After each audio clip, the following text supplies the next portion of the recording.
이강민의 잡지사 5월 후 10번째 페이지. 하나만 덜하길래 정말 하나만 더인 줄 알았는데 폭삭 속았수다. 성실사이버대 환경안전공학과 교수로도 활동하고 계신 곽책시 작가와 함께합니다. 어서 오세요. 안녕하세요, 곽책시입니다. 자, 여러분 올 상반기 전 국민의 눈물 콧물을 쏙 빼놓고 최근에는 백상예술대상 4관왕을 휩쓴 드라마가 있죠. 폭삭 속았수다. 지금쯤이면 뭐 보실 분들은 다 보시지 않았을까 이런 생각이 듭니다. 혹시라도 제가 스포일러가 될까봐 폭삭 관련 뭐 주제는 좀 참고 있다가 이제야 좀 풀어보는데요. 폭삭 속았수다의 명장면 명대사를 과학으로 파헤쳐보자. 근데 이 제안을 그렇죠. 네. 정말 의외로 곽책시 작가님께서 먼저 제안을 주셨단 말이에요. 그렇습니다. 드라마를 네. 굉장히 감명 깊게 보셨나 보네요. 전혀 그렇진 않고요. 그래요? 우리 아이유 선생님께서 예. 수상을 하지 않았습니까? 아닌가요? 아이유 선생님이 수상을 못하셔서 화제가 됐죠. 수상을 못해서 화제가 됐구나. 할 자격이 충분했는데 못하셔서. 예. 누가 대신 수상하셨죠? 그때 이제 김태리 선생님, 그래, 정년이 김태리 선생님이 수상하시고 예. 아이유 선생님 수상 못하시고 남자는 주지훈 선생님이 그렇죠. 수상하시고. 예, 그렇죠. 그래서 이제 그게 이제 화제가 되는 그걸 보고 일단 오해로 시작을 하네요. 그걸 잘못 알고 계셨네요. 그 화제가 되는 그 상황을 보고 우리가 이거에 좀 알고리즘에 올라타야 된다. 뭔가 그 아쉬움 때문에 어떤 폭삭 속았수다 관련한 어떤 그런 영상 그런 것을 우리 인터넷에서 찾아보실 분들이 보고 나면 그 밑에 추천 영상으로 우리가 좀 떠줘야 된다. 그런 그렇죠. 차원에서 지금 제안을 그렇습니다. 주신 거예요. 이게 참 어떻게 보면 좀 감사드립니다. 어떻게 좀 이제 보면 이제 슬픈 그런 것일 수도 있는데 한때는 이제 어떤 이런 영상이나 자료나 방송이 흥하려면 독재 정권 시대에는 정부에 잘 보여야지 흥할 수 있을 그럴 때가 있었죠.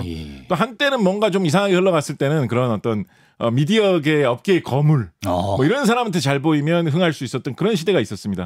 그런데 요즘은 이 알고리즘에 잘 보여야지. 알고리즘이 우리를 뽑아가지고 추천을 많이 해줘야지 영상이 잘 보일 수 있는. 그렇죠. 어떻게 보면 이쪽 업계 사람들은 이미 약간 인공지능의 한 30% 정도는 지배를 받고 있는 그렇죠. 그런 좀 시대가 되고야 말았거든요. 맞습니다. 그런 시대가 된 만큼 나름대로 적응을 해야 된다라는 차원에서 코인을 타보자. 또 우리가 의외로 또 우리 잡지사에서 정말 잡다하게 여러 가지 지식을 다 다루었는데 요 코인을 좀 들 탔다라는 생각에 그건 맞습니다. 한번 좀 얘기를 해보고 싶었어요. 막차를 좀 타야 되겠다라고 생각을 했습니다. 그렇습니다. 막차를 탈 것인지 폭삭망할 것인지 귀추가 주목되는데요. 자, 결국엔 저희가 과학 이야기 하는 거 다 아시죠? 그래서 이제 큰 상관은 없을 것 같습니다만 혹여 이제 나중에 폭삭 속았수다를 보실 예정이고 뭐 사소한 스포 한 톨 용납하지 않겠다 이런 분들은 이제 오늘만큼은 이제 이만 들어가 보셔도 괜찮을 것 같고 이제 정주행 끝나고 나서 이 영상을 다시 한번 유튜브에서 보셔도 좋겠습니다. 근데 뭐 웬만하면 제 생각에 보시면 될 거예요. 나는 약간의 스포일러 정도는 그냥 뭐 용납할 수 있다. 일단 아이유 씨의 수상 소식부터 잘못 알고 계신 분이기 때문에 스포를 하래야 할 수가 없어요. 스포일러 조금은 내가 받아들일 수 있다. 제가 또 중간에서 어느 정도 서킷 브레이커를 좀 강화하겠습니다. 그러니까 웬만하면 보시면 되리라 생각합니다. 알겠습니다. 그럼 첫 번째 질문을 드리겠습니다. 남자 주인공 양관식. 한평생 아내와 자식밖에 모르는 사랑꾼으로 나옵니다. 그래서 전국의 남편들 사이에서 이제 나 정도면 관식이 아니냐라면서 이제 벼랑간 스윗해지는 어떤 관식이병이 이제 창궐하기도 했는데요. 근데 이제 작가님, 흔히 이제 사랑 호르몬 옥시토신은 한 2년 정도 지속이 되고 그렇습니다. 그 이유는 사실상 사랑이 아니라 의리로 사는 거다. 이런 말들을 저도 많이 들어봤습니다. 그러면 이제 관식이처럼 정말 한평생 한 사람만 사랑하는 사람은 옥시토신이 남들보다 과다 분비되는 사람일까요? 근데 이제 우리가 그런 걸 이야기해봐야 됩니다. 흔히 호르몬, 사랑에 관련된 호르몬에 대해서 되게 단순하게 설명을 할 때 사실 어떻게 또 사랑이 호르몬만으로 설명이 되겠습니까? 그리고 호르몬도 얼마나 다양한 호르몬이 관여를 하겠습니까? 우리 지난번에 예전에 그 기억나시죠? 교감신경, 부교감신경 이야기를 하면서 사랑하는 사람 앞에서는 이상하게 긴장하고 떨리게 된다. 마치 목숨이 달리는 일처럼. 이게 황할 때였나? 원초적인 본능 때문에 뭐 할 때 했는지 갑자기 생각이 안 납니다. 사랑의 원소 황. 그때 아니었을 것 같아요. 따로 했나? 하여튼 그런 긴장의 과학, 긴장의 과학. 그럴 때는 뭔가 이 소위 말하는 아드레날린, 노르아드레날린 이런 호르몬도 다 관여가 되는 것이기 때문에 사실은 어떤 몇 개의 호르몬으로 사랑을 설명하기 되게 어렵습니다. 그런데 보통 그냥 이렇게 좀 재미삼아 이야기할 때 사랑에 관해서 크게 두 개를 따지는 게 뭐냐면 방금 말씀하신 옥시토신. 옥시토신이 흔히 사랑의 호르몬이라는 식으로 많이 이야기를 하거든요.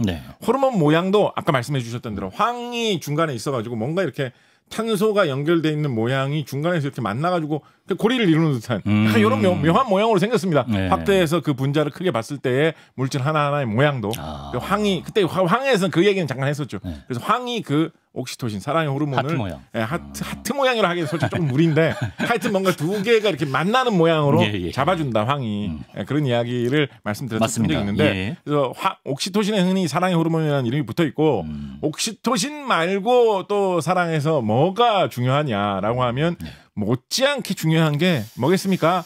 역시 도파민입니다. 도파민. 도파민. 사람이 뭔가에 빠져들고 뭔가에 중독되고 뭔가에 재미와 기쁨을 느낄 때 관여한다는 그 도파민.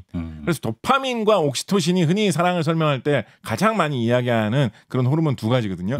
그래서 보통 이제 도파민이라는 거는 사람을 만나면서 그때 느끼는 어떤 즐거움, 기쁨, 재미, 어떤 뭐 긍정적인 기분, 뭐 흥분 이런 거에 이제 관련된 있는 게 도파민이라면 옥시토신은 약간 거기서 뭔가 한 발 더 나간 단계에서 뭔가 이 사람과 어떤 끈끈한 유대를 느끼고 있다. 뭔가가 더 뭔가 치솟는다. 뭐 이럴 때 이제 옥시토신이 관여를 하면서 도파민 단계에서 옥시토신 단계로 뭐 넘어가고 뭐 이런 식으로 이야기를 하는 것인데 하는 것인데 근데 옥시토신이 뭐 아까 2년 말씀하셨는데 2년 끝나고 나서 뚝 끊기는 게 아닙니다.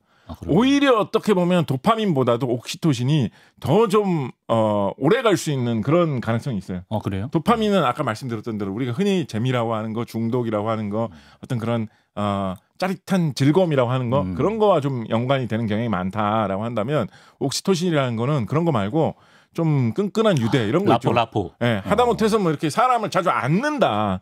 이럴 때도 옥시토신이 좀 분비되는 경향이 있다라고도 하거든요. 그래서 옥시토신이 의외로 오래 좀 가는 게 사실은 사랑의 관계에서 좀 정석입니다.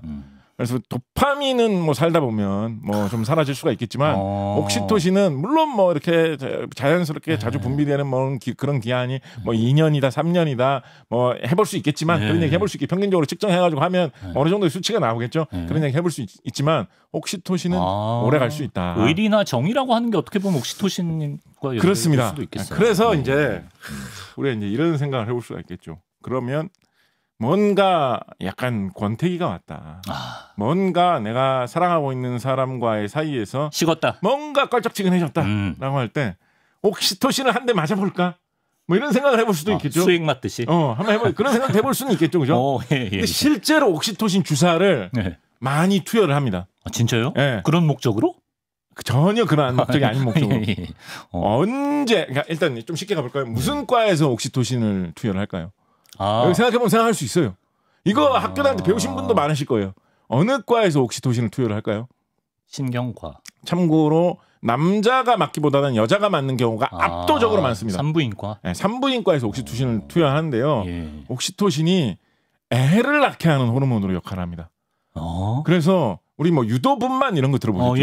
그래서 산모가 진통을 느껴가지고 이제 병원에 갔는데 지금쯤 애를 낳아야 될 것 같은데 이상한데 뭐 이럴 때 조금 애가 좀 잘 나오게 해볼까라고 할 때 이 분만을 유도하기 위해서 주사를 맞는다라고 하면 옥시토신을 맞는 경우가 많습니다. 그렇군요. 그래서 어린이가 태어날 때, 아기가 태어날 때 자연적으로도 옥시토신이 분비가 많이 됩니다. 그게 뭐겠어요? 사실은 산모가 애를 낳는다라는 게 사람을 한 명을 출산한다는 게 엄청나게 힘들고 정말 많은 그 에너지가 필요한 일이잖아요. 그리고 그걸로 끝나는 게 아니에요. 애가 태어나면 특히나 어떤 원시의 야생 그런 걸 생각을 했을 때는 갑자기 태어난 애를 어떻게 돌봐야 돼 갑자기. 당장. 지금이야 우리가 이렇게 사회가 잘 갖춰지고 과학기술이 갖춰져 있기 때문에 애가 태어나면 그래도 뭐 의료진도 있고 뭐도 있고 해가지고 좀 이렇게 하는 게 있지만 먼 옛날에 과거의 원시의 야생을 생각하면 낳자마자 낳자마자 뭐 수습을 수습을 뭐 바로 그 본인이 바로 옆에 있는 사람이 알아서 해줘야 돼. 그러니까 얼마나 이게 사실 힘들고 부담스러운 일이겠습니까, 그죠? 그럴 때 온몸이 바짝 이 좀 정신적으로 각성 확 이렇게 좀 올라와야 됩니다. 그래서 많은 사람들이 우리 뭐 모성애를 어떻게 보면 옥시토신이 이렇게 아기를 태어나게 한 다음에 모성애라는 그 감정이 치솟아 오르는 그런 데에도 좀 역할을 하는 거 아니냐. 왜냐하면 사랑의 호르몬이기도 하니까. 그래서 그런 식으로 이야기하기도 많이 하죠. 그래서 그 출산 직후에 되게 고통스러운 상황 속에서도 원시 시대의 사람들이 이렇게 견뎌내기 위한 어떤 호르몬이 필요하다라고 하면 그때 이제 옥시토신? 파워 오브 러브. 사랑의 호르몬이 역할을 해준다. 산고를 이겨. 그럼 동물도 마찬가지겠네요. 동물도 어느 정도 그런 게 있죠. 네. 그래서 뭐 그런 이야기를 하기도 하고 뭐 모유가 잘 안 나올 때 어떤 경우에는 옥시토신 처방하시는 뭐 그런 분들이 있습니다. 그래서 출산과 사실은 옥시토신이 되게 영향이 깊은 그런 호르몬으로 실제로 지금 전국 각급 산부인과에서 사용을 하고 있습니다. 그래서 옥시토신을 너무 많이 사용하면 뭐 또 뭐 출혈이 심할 수 있다 뭐 이런 이야기도 최근에 좀 보도가 된 것 같은데 전통적으로는 출혈을 잡아주는 역할도 옥시토신이 어느 정도 한다라고 이야기를 하거든요. 그래요? 그래서 파워 오브 러브 같은 그런 대단하다. 사랑의 호르몬으로 좀 상징을 하고 있는 거죠. 배우자에 대한 사랑도 효과를 볼 수 있냐? 모르겠어요. 뭐 어느 정도는 가능하지 않을까요? 왜냐하면 호르몬이라는 게 뭐 전체적으로 조합적으로 영향을 끼치는 거니까. 사랑 주사. 그러니까 어떻게 보면 그 출산 직후에 남편들이 좀 이렇게 잘해주면 유독 좀 아내들에게 이렇게 좀 좋은 어떤 그런 모습을 보여준다면 그때 옥시토신의 힘을 빌어서 사랑이 더욱더 깊어지고 돈독해질 수 있지 않을까 뭐 이런 생각도 해봄직하죠. 그래서 이런 강력한 호르몬이라는 사실을 사람들이 주로 이제 출산에 관한 연구를 통해서 많이 알아냈기 때문에 여러 가지 다양한 방식으로 희한하게 이걸 활용해 보려는 사람들이 과학자들이 많이 등장을 했습니다. 그래서 근래에는 어떤 방법으로 옥시토신을 사용을 해보자라는 이게 진짜 언젠가 실용화가 될 수 있을까 저는 좀 의문이긴 한데 어디 쓰지? 적어도 어느 정도 이게 원리가 좀 발견이 된다면 옥시토신 그 자체는 아니라도 옥시토신하고 비슷한 물질을 개발해가지고 뭔가 도움을 줄 수 있지 않을까라는 생각이 살짝 드는 그런 게 있는 게 뭐가 있냐면 근래에 나온 연구인데 약물 중독에 너무 심하게 빠진 사람들 같은 경우에 그 약물을 끊게 만드는데 옥시토신을 좀 주입을 해주면 상당한 도움이 된다. 이런 연구들이 요즘 좀 나오고 있습니다. 왜죠? 뭐 사실은 잘 모르죠. 그 높아지는 쾌락의 역치를 채워주나? 이것도 뭔가 파워 오브 러브일까요? 그래서 잘 몰라요. 근데 이제 생각을 해보면 우리가 이거는 한 귀로 듣고 한 귀로 흘리세요. 아직 이거는 알겠습니다. 과학적으로 별로 잘 안 밝혀진 내용. 어느 쪽 귀로 들을까요? 왼쪽 귀로 들어서 오른쪽으로 흘리시기 바랍니다. 아까 이제 사랑에 대해서 이야기를 하면서 이제 좀 도파민으로 처음 만나가지고 끌리다가 오래 가면 옥시토신으로 간다 이런 말씀 드렸잖아요, 그죠? 근데 보통 그런 마약에 중독이 됐을 때 사람이 도파민과 관련된 뇌의 기능이 엉망이 되는 경우가 많습니다. 예를 들어서 마약 때문에 도파민을 받아들일 수 있는 뇌의 신경들이 다 죽어가지고 그 마약이 아니면 도파민의 그 느낌을 느낄 수가 없게 돼가지고 마약을 하지 않으면 다른 어떤 것에서도 어떤 기쁨이나 삶의 어떤 안식을 찾지 못하게 되는 그런 상태로 돼버리면 진짜 중증 중독이 된다. 이런 식으로 이야기를 하거든요. 그런데 마치 사랑이 초기의 사랑에서 깊은 사랑으로 넘어갈 때 도파민 단계에서 옥시토신 단계로 넘어가는 것처럼 옥시토신을 거기에서 넣어주면 약간 그 도파민의 부족을 뭔가 견딜 수 있는 그런 걸 좀 해주는 게 아니냐. 그런 식의 상상을 해볼 수 있는데 아직은 모릅니다. 그런데 하여튼 뭐 연구 결과가 나오고 있는 건 뭐냐면 마약 중독자들의 그 중독을 이겨내고 끊게 하는데도 옥시토신을 투여해 줄 경우에 약간의 좀 효과가 있다라는 이야기들이 있거든요. 이거 도움되네. 그래서 만약에 이런 쪽으로 연구가 좀 더 진전이 된다면 이런 걸 우리가 잘 알아내가지고 사람들의 사랑의 감정 속에서 솟아오르는 혹은 뭐 어머니와 아기 사이의 그 감정 속에서 솟아오르는 옥시토신에 대한 연구를 우리가 열심히 해가지고 수많은 마약 중독자들을 구해낼 수 있게 되는 그런 날이 오게 될지도 모른다. 뭐 이런 이야기 정도는 해볼 수 있겠죠. 그렇군요. 2차 파생되는 문제들도 좀 이제 줄어들 수가 있겠네요. 그렇습니다. 오른쪽 귀로 다시 쏟아내세요. 폭삭소가수다 스포 걱정은 역시나 기우였던 것 같습니다. 조금도 없는 것 같고 전혀 없는 것 같습니다. 다음 질문. 이제 젊은 관식의 대사입니다. 이제 양배추 달아요. 그 짝에 있는 건 다 달아요. 이게 또 잠깐 내 얼굴 그렇게 잡고 하니까 너무 안 독하잖아. 얼굴이 똑같습니까? 뭐. 이게 또 이제 밈처럼 유행을 탔던 대사인데요. 한번 뭐 따라해 보시겠습니까? 이게 약간 심드렁하게 해줘야 돼요. 양배추 달아요. 저 짝에 있는 건 다 달아요. 약간 느와르 아닌가요? 있습니다. 양배추 달아요. 뭐죠? 방금 뉘앙스가 비슷했나요? 오. 관식이 친구 제식이. 맞아. 방금 그 톤이었어. 한 번 더 해달라고 지금. 아닙니다. 한 번 더 해달라고. 편집으로 다시 반복해 주세요. 그거 어떻게 또 하면 이상할 거야. 우리 편집 귀찮아요. 한 번만 더 해주세요. 양배추 달아요. 아이 좀 못하겠어. 두 번 하니까. 그래 아까 처음이 진짜 약간 예, 박보검네. 에이 참. 알겠습니다. 양곽재식이 예.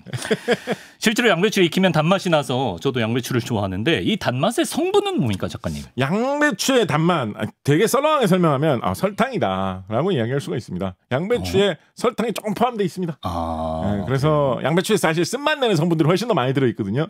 그래서 그 쓴맛이 죽고 그 단맛이 설탕이 살아나게 하면 양배추가 단맛이 좀 많이 나게 된다. 이런 되게 썰렁한 이야기를 해볼 수도 있는데 근데 양배추의 단맛을 내는 성분으로 설탕 말고 다른 좀 이야기할 거리가 많은 희한한 성분 하나가 더 있습니다. 기대됩니다. 그래서 양배추 종류 중에는 이 성분이 설탕보다 조금 더 영향을 발휘하는 그런 경우도 있습니다. 이거 이야기를 하려면 좀 재밌는 여러 가지 우리 화학 이야기를 좀 해야 되는데. 신나. 그런 여러 가지 단맛이 나는 이런 성분 중에 식물이 가장 쉽게 많이 잘 만들어낼 수 있는 그런 당분은 뭘까요?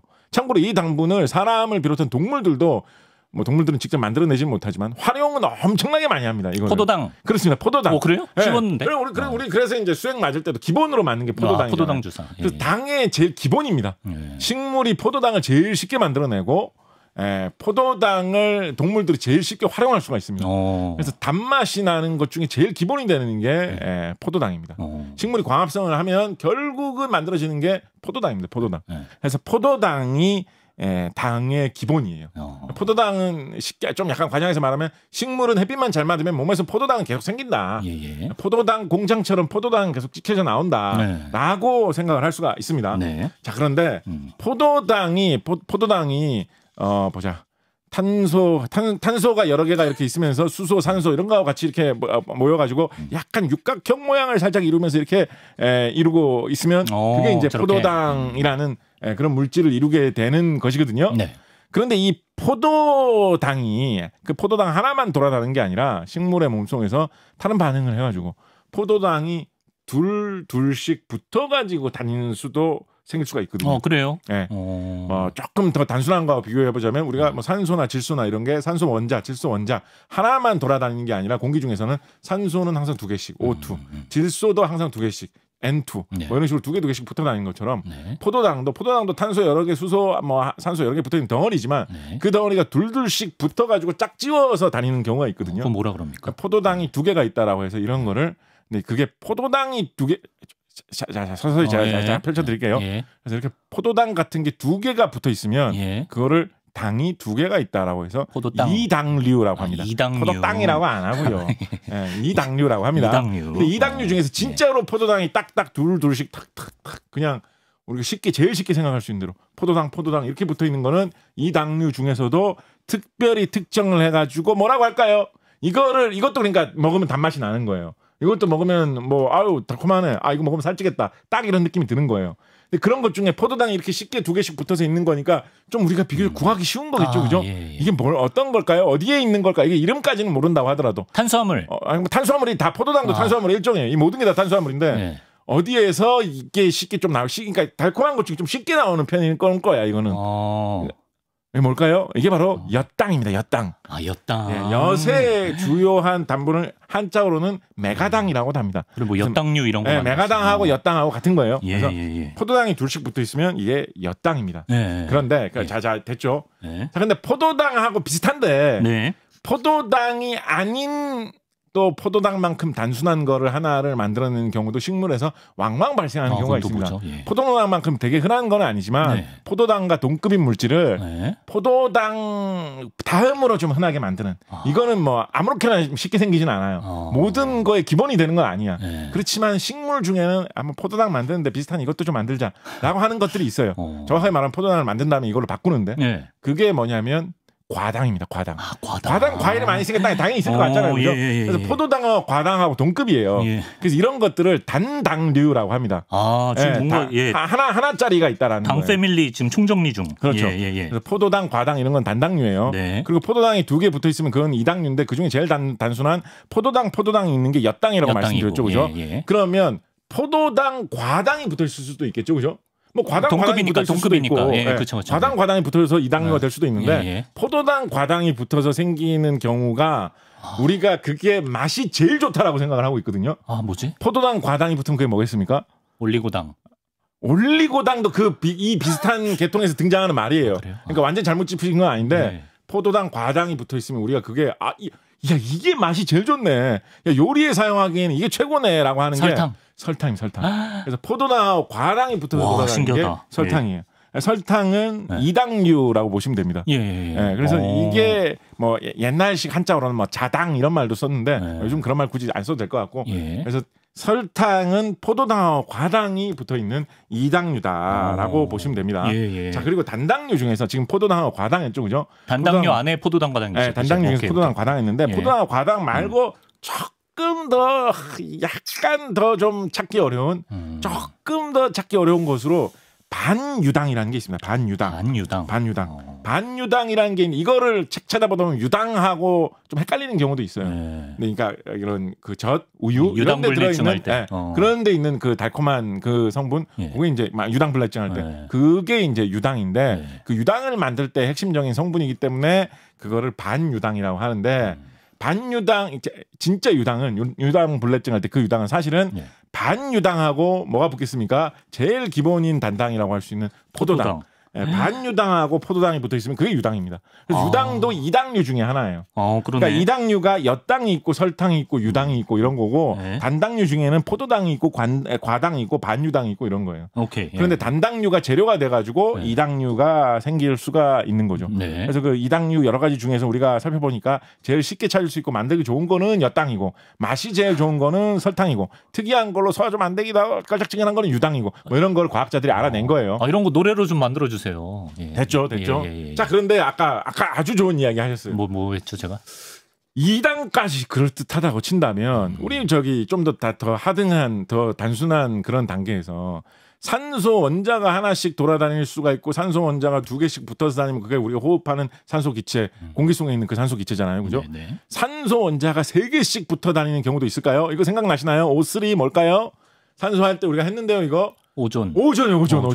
3개씩 붙는 것도 우리가 충분히 생각해 볼 수 있잖아요. 생각해 보자면. 그래서 단당류가 3개씩 붙는 것도 생각해 볼 수가 있습니다. 단당류가 수백 개, 수천 개 붙는 것도 사실은 생각해 볼 수가 있어요. 중한 세계관이네. 단당류가 수십 개, 수백 개가 붙어 있으면 그거는 그냥 우리가 일반적인 그냥 탄수화물. 이런 거는 별로 단맛도 나지 않는 그냥 탄수화물이다라는 식으로 이야기하고 수백 개. 단당류가 대체로 단당류가 2개만 붙어 있어도 이런 말 쓰시는 분 가끔 있긴 한데 근데 통상적으로는 단당류가 2개 있으면 이당이라고 하잖아요. 그죠? 이당류라고 한다 그랬잖아요. 단당류, 포도당 같은 게 3개가 붙어 있는 거 이상. 근데 너무 많지는 않은 거. 한 3, 4개, 4, 5개, 5, 6개쯤 붙어 있는 거 이런 거를 그러니까 다당류는 뭐 2개부터 수백 개 붙어 있는 것까지 다 다당류인 거죠. 그죠? 한 서너 개, 서너 개, 4, 5개 이렇게 좀 다당류라고 뭉뚱그리기에는 좀 적은 숫자인 것들. 다당류는 수백 개가 붙어 있는 것도 있을 수가 있거든요. 그러니까 그거보다는 좀 한 3, 4개, 4, 5개 되는 거 그런 거를 뭐라고 하느냐 뭐라고 할까요? 바로 올리고당이라고 하는 겁니다. 올리고당. 진짜요? 그걸 올리고당이라고 하는 거예요. 그래서 우리가 올리고당이라고 부를 수 있는 물질이 사실은 여러 가지가 있을 수 있는 거예요. 아까 우리가 단당류로 이야기한 게 포도당, 과당, 반유당을 얘기했잖아요. 그렇죠? 이게 한 3개 이상의 조합으로 어떻게 붙어 있으면서 굉장히 많겠네. 먹었을 때 달콤한 맛이 나면 그거를 올리고당이라고 우리가 부를 수가 있습니다. 됐죠?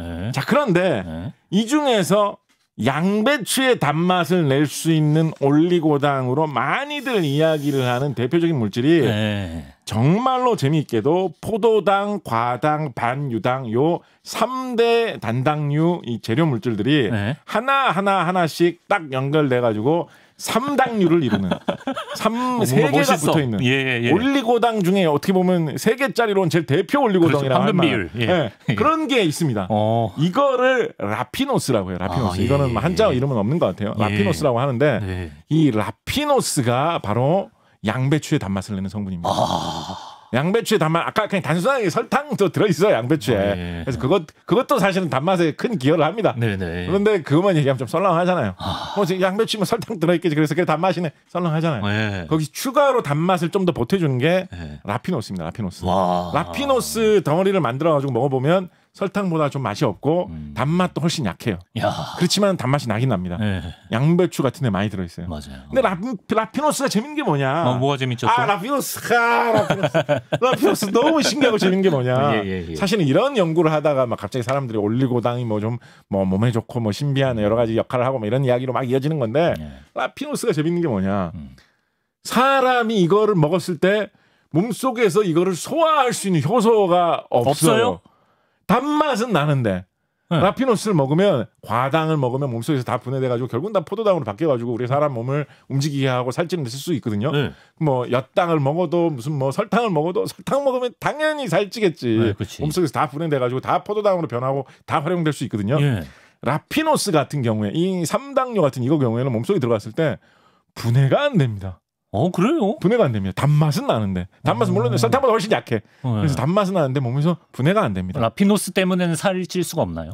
그런 줄 알았어요. 옛날에는. 옛날에는. 그러니까 초기에는. 왜냐하면 라피노스를 분해할 수 있는 효소가 몸속에 없기 때문에. 그렇죠. 그런데 라피노스를 많이 먹으면 설탕만큼은 아니지만 살이 어느 정도 좀 붙는 것 같거든요. 그래서 사람들 어떻게 이럴 수가 있단 말인가. 그렇죠. 수수께끼다라고 생각을 했겠죠. 이럴 때 우리 시청자 여러분, 청취자 여러분 지금 뭔가 혹시 그것 때문 아니야라고 떠오르시는 거 혹시 있으십니까? 있으시죠? 혹시 힌트를 제가 말씀을 드린다면 우리가 지난 시간 동요의 과학할 때 말씀드린 원리하고 관련이 있습니다. 기억나시나요? 자, 기억나시나요? 뭐죠? 우리 사람은 소화할 수 없는 셀룰로스 같은 것을 염소나 소가 먹으면 윗속에 들어가가지고 윗속에 사는 미생물들이 이거를 삭혀가지고 소화할 수 있는 상태로 분해를 해준다라고 말씀드렸죠. 라피노스 같은 경우에 사람의 위에서도 분해가 안 되고 십이지장에서도 분해가 안 되는데 장까지 내려가면 한 대장 정도 이 정도에 가면 거기에 살고 있는 미생물 중에 라피노스를 분해해 줄 수 있는 것들이 있습니다. 그래서 마치 소가 되새김질을 하면서 종이도 소화하듯이 염소가 종이도 소화를 하듯이 사람은 양배추에 섬유소는 분해를 못해. 그런 것까지는 사람 속에 없어요. 그렇지만은 라피노스 정도는 대장까지 내려가면 그럼 우리가 소 몸속에 사는 미생물보다는 약하지만 라피노스 정도는 우리가 해결해 줄게 라고 하는 것들이 우리 뱃속에 살고 있어가지고 걔네들이 라피노스를 먹어주면서 우리 몸속에 이런 에너지를 주는데 도움을 주고 있습니다. 발견됐구나. 그래서 요즘에 약간 건강식품 선전하는 이런 거 보면 어떤 게 나오냐면 라피노스를 먹어서 장내 미생물을 어떻게 좋게 해주겠다. 유산균의 활동을 어떻게 간접적으로 도와주겠다. 뭐 이런 식으로 광고하는 것들이 있거든요. 그게 바로 그 원리에 의해서 이야기를 하는 것입니다. 사람이 마치 이 풀도 잘 소화시키는 소나 염소 같은 이런 반추동물을 따라하는 듯한 그 어떤 애절한 몸부림 같은 게 장 한 구석에서 일어남을 보여주고 있는 것이 바로 이 라피노스 양배추의 단맛과 관련된 작용이라는 것입니다. 이게 당에 관한 게 엄청나네 그 세계가. 양배추를 드시면서 유독 좀 단맛이 잘 나는데 많이 느껴지는데 이런 느낌이 든다면 내가 약간 대장 속에서 약간 소처럼 활동하겠구나. 염소처럼 잠시 활동하겠구나. 뭐 이런 생각을 해보셔도 괜찮겠죠. 좋습니다. 그냥 양배추 파는 관식이 대 이런 거 알려주면서 양배추 파는 제식이. 이런 양배추 사러 가서 이런 소리 들으면 그러면 신나네. 이런 소리 들으면.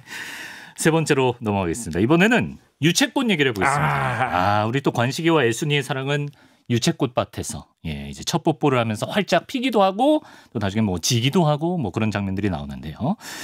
제주도 하면 생각나는 이 유채꽃. 저희 이제 그 배추 박사 우장춘 편에서도 유채꽃 얘기를 했었는데 더 해주실 과학적인 얘기가 있나요? 유채꽃 이야기를 하기 전에 하나만 좀 뭔가 사이에 좀 끼워서 하나만 좀 말씀을 드리자면 좀 웃음이 나오죠. 죄송합니다. 사이에 끼워서 하나만 보통 하나 끝나고 하나만 더 하는데 이야기할 필요가 있는 거예요. 알겠습니다. 우리 저기 제 기억이 맞는지 모르겠는데 썬킴 선생님 이야기 살짝 해주셨던 것 같은데 전 세계에서 사람들이 제일 많이 이용하는 노선이 연간 통계를 내보면 김포공항에서 제주공항 가는 노선이다. 혹시 성킴 선생님이 해주셨나요? 처음 듣습니다. 그래요? 그래요? 성킴 선생님이 딴방송에서 말씀해 주셨나? 그럴 수 있죠. 충분히. 김포 제주가 제일 많아요. 실제로 통계를 찾아보면 전 세계의 어떠한 항공 노선보다도 김포공항에서 제주공항 가는 노선이 제일 붐비는 노선입니다. 비행기들이 제일 많이 다니고 그 비행기를 이용하는 승객 수가 제일 많은 노선입니다.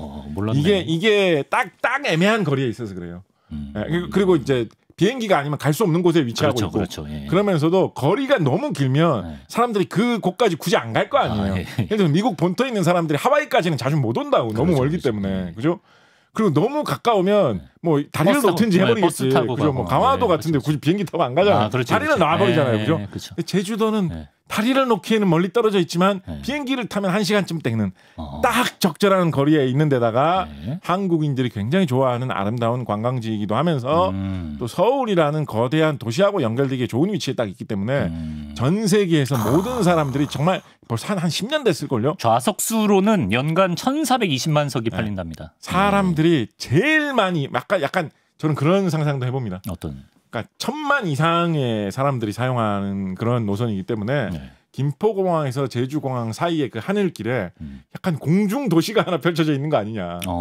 항상 그 위를 다니고 있는 비행기가 항상 한두 대는 있다라고 해도 될 정도군요. 그렇지. 적어도 낮 시간 동안에는. 그래서 거기 공중 도시가 하나 있다고 해도 될 정도가 아니냐.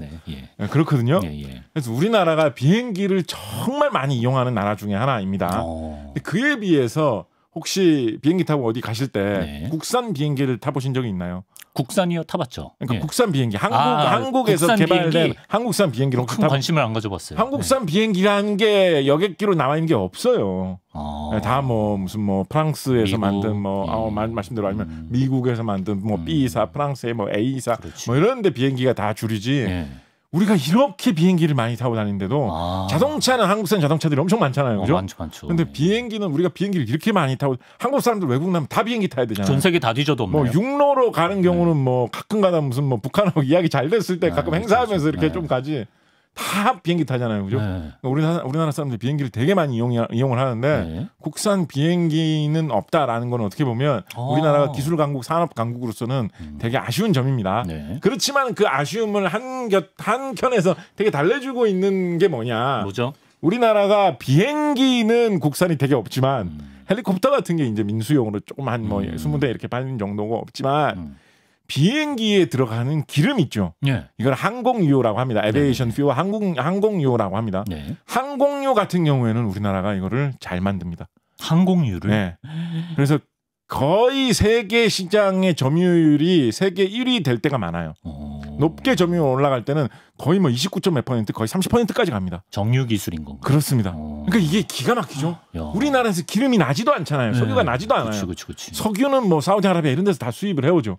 석유가 나지도 않는데 그 석유를 수입을 해와가지고 그거를 정유를 해가지고 맑은 기름을 만들어서 여러 가지 기름과 잘 혼합을 한 다음에 좀 추가적으로 처리를 해가지고 요거는 제트기에 꽂아 넣으면 제트기 엔진이 부드럽게 돌아가면서 잘 간다. 그러면서 단가는 싸다. 그거를 만들어내는 그 기술력으로는 세계 정상권에 가 있어가지고 세계 시장 1위를 차지를 하고 있다라는 거예요. 이런 거 보면 되게 신기하죠. 그러네. 어떻게 보면 뭐 그럴 만도 해요. 왜냐하면 뭐 우리가 뭐 돈가스 집에서 돈가스 잘 만드는 집이 뭐 돼지 키우는 집은 아니잖아요. 우리나라에 석유가 안 나지만 그치. 기술력이 뛰어나면 항공유를 잘 만든다라는 거는 사실은 어떤 과학적인 상상력, 비행기 밥을 제일 맛있게 만드는 나라. 그렇죠. 산업 기술적인 어떤 상상력으로 도전을 해가지고 우리가 해낸 어떤 성취라고 생각해 볼 수가 있습니다. 이거 사실은 진짜 이런 거를 해낸 좀 선배 과학 기술인들 생각해 보면 좀 존경스러울 때가 있습니다. 뭐 우리가 뭘 해서 먹고 살아야 될까 이런 거 생각할 때 우리나라에 뭐 나는 자원도 없는데 뭘 해서 먹고 살아야 될까 그럴 때 우리나라에는 근면한 노동자들과 뛰어난 기술이 있으니까 석유 자체는 안 나지만 석유는 멀리 사우디아라비아에서 사와가지고 그거를 항공유로 만드는 거를 우리가 다시 해보면 좋지 않을까. 세계 시장에 1위로 판매를 하고 있는 거거든요. 한번 생각을 해보십시오. 내가 무슨 뭐 약간 만수르 같은 사람이다. 이러면 얼마나 약간 배 아프고 이상하겠어요. 만수르 어디 가면서 야 우리 나 좀 유럽에 약간 시칠리아 같은데 좀 여행하고 오고 싶은데 야, 내 개인 비행기에 기름 좀 넣어라.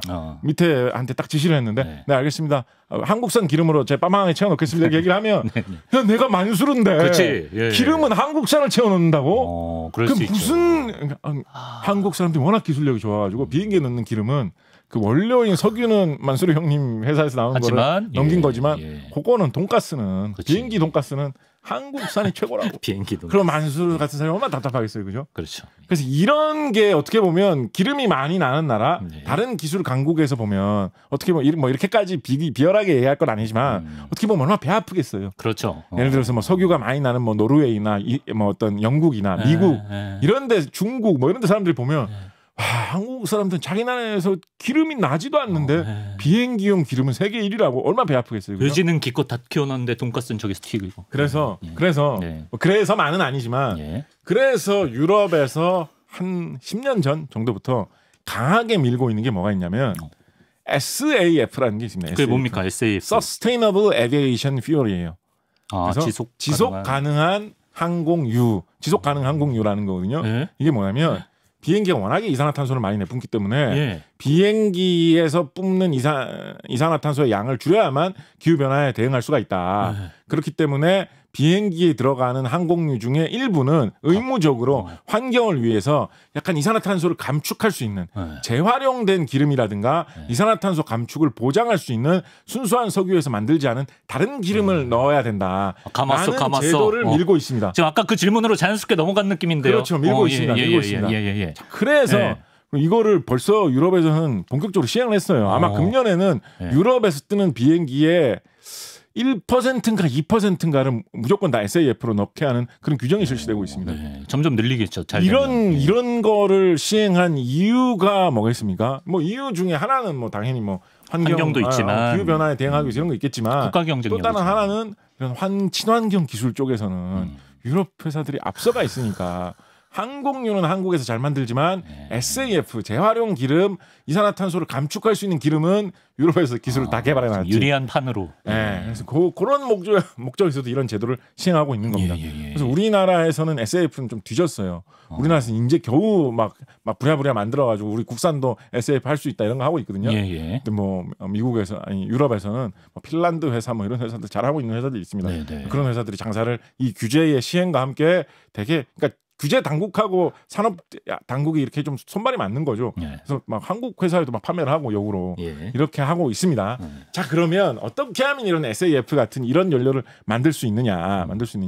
SAF는 사실은 항공유이기 때문에 만들기가 좀 어렵습니다. 그래서 좀 복잡한 게 뭐가 많이 있어요. 뭔가 많이 있어요. 뭐 예를 들어서 뭐 심지어는 뭐 그 폐식용유 같은 거 있죠. 그런 걸 모아가지고 어떻게 공장에서 돌려서 뭐 수소를 넣어가지고 처리를 하고 어떻게 해가지고 비행기에 넣는 단계까지 정제를 해내서 만들어낸다라는 뭐 그런 기술도 있을 정도로 SAF 비행기에 넣는 기름까지 가는 거는 사실 상당히 좀 복잡한 기술인데 기술인데 그거 가기 한 단계 전 단계의 기술로 이거에서 유럽 사람들이 되게 탄탄하게 쌓아놓은 게 있기 때문에 SAF까지 간 건데 뭘로 합니까? 바이오 디젤이라는 게 있습니다. 많이 오다가다 많이 들어보셨을 거예요. 바이오 디젤이라는 게 뭐냐면 엔진 중에 우리가 흔히 많이 사용하는 엔진 중에 디젤 엔진이 좀 아무 기름이나 넣어도 잘 돌아갑니다. 디젤 엔진이. 디젤 엔진이 물론 이렇게 하면 엔진이 망가지기 때문에 절대 하시면 안 되는데 그 삼겹살집에서 나온 그 돼지 기름 있죠. 그거를 디젤 엔진에 넣어도 돌아갑니다. 저 디젤 차인데. 그거 그렇게 실험해 보시면 안 돼요. 엔진 망가지면 AS도 못 받을 수 있어요. 근데 하여튼 돌리면 막 돌아가거든요. 그래서 디젤 엔진이 아무 기름이나 넣어도 좀 잘 돌아가는 편이에요. 그래서 유럽 회사들이 바이오 디젤 뭐겠습니까? 생물에서 뽑아낼 수 있는 기름으로 이 디젤 엔진을 돌린다라는 거를 유럽에서 굉장히 초기부터 많이 밀어붙였어요. 생물은 화석 연료가 아니니까 땅에서 캐내가지고 그거를 태우는 연료가 아니니까 이산화탄소를 광합성에서 흡수한 만큼만 생물이 품고 있다가 그거를 태워가지고 다시 없애는 것이기 때문에 지하 자원의 남용도 좀 없앨 수 있고 이산화탄소 배출량도 그냥 생기름을 뽑아서 태우는 것보다 낫다라고 해가지고 바이오 디젤 정책을 유럽에서 좀 일찌감치 추진을 했거든요. 그래서 바이오 디젤도 의무 혼합 비율이 있습니다. 우리나라도 지금 제가 알기로 2025년 지금 현재 기준으로 차에 넣는 디젤 기름 중에 4%인가는 바이오 디젤 의무 혼합 비율이 있어요. 그래서 뭐 기름을 10,000원치를 내가 넣었다라고 하면 4%면 얼마입니까? 400원인가요? 400원치는 그런 식물에서 짠 기름이 섞여가지고 들어간 거예요. 국내에서도. 우리나라도 그 비슷하게 따라가야지 뭐 비슷하게 키워가지고 할 수 있을 거 아니에요. 그죠? 자, 그런데 바로 그런데 그럼 이제 여기서 이제 결론이 나오죠. 뭘 키워가지고 기름을 짜면 제일 효율이 좋을 거냐. 기름을 한자로 쓰면 무슨 글자입니까? 그 유라는 말이 들어가는 식물에서 아무래도 기름이 많이 나오지 않을까요? 유채의 유자가 기름 유자거든요. 채소의 채자인가요? 그렇습니다. 그래서 유채가 채소의 채자 맞나? 맞을 거예요. 그래서 유채가 기름 나는 식물이라는 뜻입니다. 유채 그 씨앗에서 기름을 짤 거예요. 실제로 가장 효율적인 거예요. 그래서 그 우리나라 애초에 그런 거 한번 생각해 보셨습니까? 제주도가 유채 꽃밭이 유명하잖아요. 유명하죠. 언제부터 제주도에 유채 꽃밭이 그렇게 많았을까? 언제부터 제주도에 유채 꽃밭이 그렇게 펼쳐져 있었을까? 예를 들어서 뭐 조선시대, 고려시대, 삼국시대에 탐라국에 가면 유채 꽃밭이 이렇게 쫙 펼쳐져 있었을까? 자생식물 아닌가요?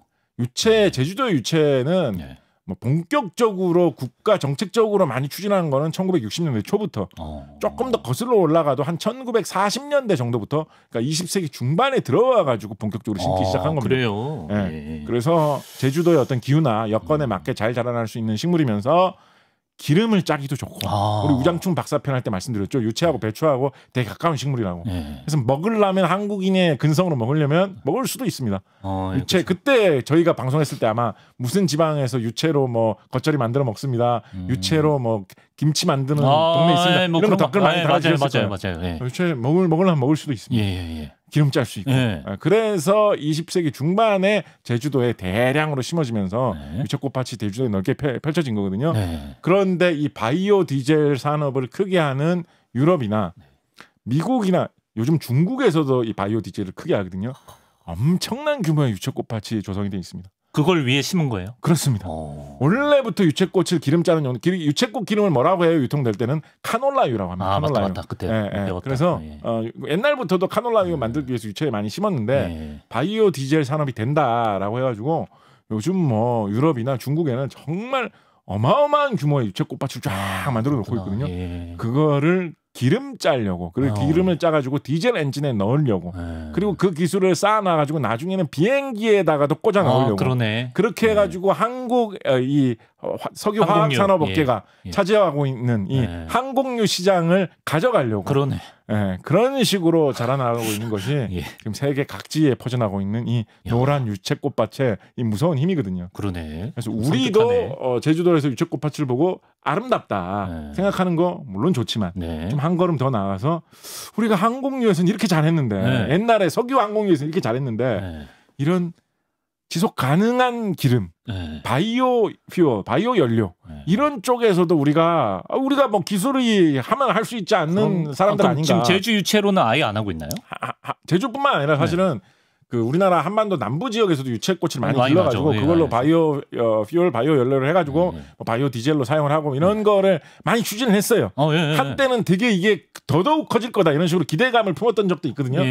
생각보다 그렇게 막 항공유 산업이 옛날에 세계 1위 찍었듯이 그 정도로 잘 되고 있지는 않습니다. 되게 아쉬운 것 중에 하나예요. 길게 봐야지. 아쉬운 것 중에 하나예요. 그래서 여기서 우리가 뭔가 앞으로 미래 시대에는 이 기후 변화 시대에는 우리 새로운 돌파구를 찾아내야 된다. 그렇죠. 유채꽃을 보면서 우리가 그런 좀 다짐과 어떤 미래에 대한 생각을 포부를 좀 키워봐도 좋을 것이다. 지금 관식의 순위 데이트할 때가 아니에요 거기서. 아니 뭐 데이트도 할 수는 있죠. 근데 이제 다 짜야 됩니다. 데이트하고 나서 이제 뭐 이렇게 서로 간에 이제 애정을 표현한 다음에 조금 이제 머쓱할 수 있잖아요. 그럴 때 이제 무슨 이야기를 해야 되겠습니까? 뭐라고 하죠? 이 유채꽃이 더 뛰어난 기술로 또 고효율의 바이오 디젤이 되면 좋겠다. 이런 대화를 뭐 서로 하면서 그럼 뭐 바이오 디젤 잘하는 무슨 주식을 사볼까? 뭐 이런 이야기를 서로 좀 하면서 약간 좀 지나치게 어떤 달아오르는 그 애정을 잠깐 쿨다운하는 뭐 그렇게 해도 되겠죠. 그렇습니다. 알겠습니다. 그래서 유채에서 나온 카놀라유 아닙니다. 그 카놀라유를 우리 잡지사 구독자분들이 잡지사 링크를 통해서 구매하시면 할인을 받을 수 있다면 얼마나 좋을까요? 그런 게 가능한가요? 그런 게 가능한가요? 뭐 들어온 건 아닌데 뭐 저희가 그런 걸 좀 마련해 보려고 합니다. 좋죠. 양배추도 우리 잡지사 구독자분들이 진짜 맛있는 우리 강원도 고랭지에서 자란 양배추를 할인된 가격으로 저희 링크 타고 들어오시면 얼마나 좋을까요? 저희 더보기 링크 한번 눌러보시기 바랍니다.